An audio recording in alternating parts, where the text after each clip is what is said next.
Dawn of the Planet of the Apes. Welcome back to my series of Planet of the Apes reviews, guys, leading up to War of the Planet of the Apes, which I'm seeing tomorrow night with a triple feature of Rise and this. So it's going to be so great to see these two movies on the big screen since I've never seen these two movies in theaters. But without further ado, let's get started on probably my favorite so far in this new Planet of the Apes franchise, Dawn of the Planet of the Apes. Dawn of the Planet of the Apes is without a doubt better than Rise. From a directing standpoint, to a visual standpoint, and to just the way this movie is made with all the work and effort that all the people come together to make this film, this movie is miles better than Rise of the Planet of the Apes. I like Rise, don't get me wrong, Rise is a good movie, but I had issues with Rise of the Planet of the Apes. While this movie, it improves over Rise in so many ways. I love how this movie made it more of a grounded, but I hate saying this word, but a more gritty, a more dark, a more somber, a more serious film than Rise was. So this movie, of course, takes place years after Rise of the Planet of the Apes, and the apes has pretty much taken over majority of the world. They have conquered over most of the humans, and they hate humans, they detest humans, they don't want to be near humans, they don't want to be involved with humans, until the group of people come over to the apes and try to seek for their help. If you guys follow me on my channel from the beginning, you know that I was originally going to see this movie in theaters. I talked about in the video saying I was going to see Dawn of the Apes, so many other movies that came out in 2014. But I did not get a chance to see this movie in theaters. I said I was going to see it, didn't get a chance to see it. I said I was going to see it, didn't get a chance to see it. I said I was going to see it, but didn't get a chance to see it. I didn't see this movie in theaters, so I was like, you know what? I'll just see it when I see it then. So when the Blu-ray came out, bought the Blu-ray, also bought the Blu-ray for Rise on the same day too. And on that day, I was like, this movie is incredible. And I'm mad at myself for not seeing this movie in theaters, because that's why I'm seeing Rise and Dawn for the triple feature tomorrow, because this movie is of course fan-freaking-tastic. I mean, this movie is like the Dark Knight of the Planet of the Apes franchise, where this movie feels like a more realistic version of Planet of the Apes, and of course this movie is a reboot, a battle for the Planet of the Apes, and a much better version of that movie. We should never speak of that movie's name again. Battle for the Planet of the Apes, my god, that was a disappointing movie. But anyway, I thought the CGI motion capture work in this movie is so much an improvement over Rise of the Planet of the Apes, which is not terrible CGI at all. It's definitely not bad, but at times it's like, yeah, that's very noticeable. That just looks like a guy in a suit. The CGI with him, and that's an ape. But in this movie, I felt like those are freaking apes I see on the big screen. Like, with their fur are very detailed, and their faces are very detailed. Their noses, their eyes, their paws. I felt like those are freaking apes. And just the way the actors move. They move like apes. They talk, they act like apes. And the way I felt like these are actually apes.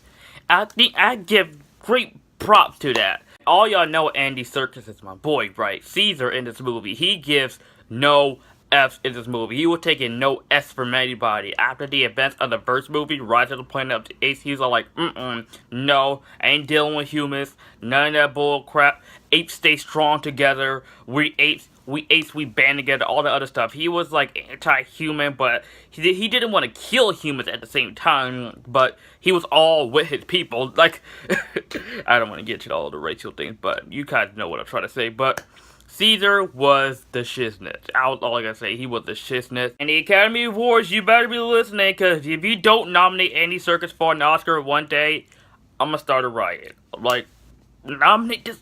Why is this man nominated for an Oscar? Like, why?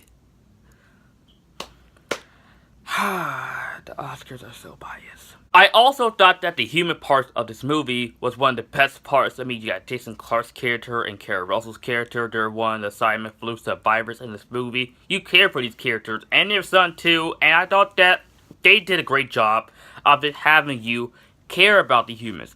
I thought that in Rise of the Planet of the Apes, the human part was also one of the weakest parts of Rise of the Planet of the Apes. That you don't really care about the humans too much, but in this movie, you care about the humans, you care if they survive or not, and so the humans and the apes are trying to put the differences aside and work together so they can restore their power. I thought that part of the movie was just more mature, and this great part of Dawn of the Planet of the Apes, because this movie is a very mature film, and it does a great job at doing that. And the theme of this movie is very strong. This movie just is strong. It's great all around.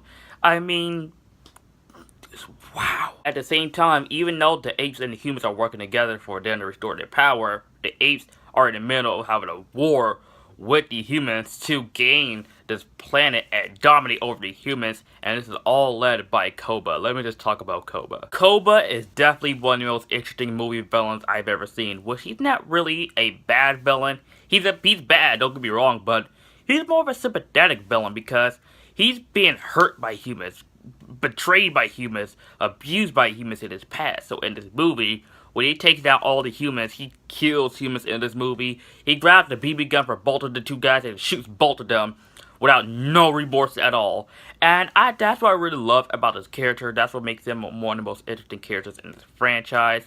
And he is definitely the opposite of Caesar, where Caesar doesn't want to kill humans. He still doesn't like humans, but he doesn't want to kill them in any way. Koba, on the other hand, he kills humans with no remorse. And he doesn't feel pity for humans. He kills them towards the end of the movie. He starts a war between the apes and the humans while he knocked out Caesar. And he just takes down the entire humans in the city. And I thought that sequence is so freaking great. And it shows how just diabolical that ape can be. And Koba is definitely one of my favorite characters, if not my favorite character in this movie next to Caesar. But the scene with Caesar and Koba get into a fight where Caesar just beating the crap out of Koba, which is so freaking great. I just love how he just beats the crap out of Koba, and it's so freaking good. And these are guys in CGI suits playing apes. Andy Serkis and Toby Kebbell, great job, especially Toby Kebbell's performance in this movie as Koba. And this guy he is a great actor. I love Toby Kebbell. He is great. That questions me for what happened when he played this particular character in a particular movie that we should never speak of again on the channel. I love the final battle between Caesar and Koba where they settled their fight, and they fight, and when Koba falls off, and Caesar says, "Ape does not kill ape, and you're not ape." I thought that was handled so much better in this movie. Unlike in Battle for the Planet of the Apes, which, that movie, my god. And Caesar tells Jason Clarke's character that there's a war coming up between the apes and the humans. And I thought that was a great setup for War of the Planet of the Apes, which I thought this movie was just great all around. So what more can I say? It's definitely one of the best movies in this franchise, and I love the grounded, realistic aspect of this movie. It's nowhere near as great as the original 1968 film. There's no comparison. There's no. I adore this movie to death. I do. Dawn of the Planet of the Apes is a fantastic movie. I love it. But comparison to the first movie, I mean, it's just no. I'm sorry, you can't beat the original, guys. You can't. But other than that, I love Dawn of the Planet of the Apes, and it's definitely so far my favorite in this new Planet of the Apes franchise that we have so far. Maybe War can top this movie, but hey, we'll see soon. I'm gonna give Dawn of the Planet of the Apes an A. Thank you so much for watching, guys, and I can't wait to see War of the Planet of the Apes tomorrow night. That's gonna be so good, I could tell. But hope you guys enjoyed my series of Planet of the Apes reviews, because I really wasn't gonna review the original films and the reimagining, because I was just gonna review Rise and Dawn. You know, War is part of the trilogy. But I'm glad I reviewed these films, and hope you guys enjoy my series of reviews. And let me know what you think of Dawn of the Planet of the Apes in the comment section down below, of course. And as always, guys, if you are new to my channel and you like this video, like, comment, subscribe, and I'll see you guys next time.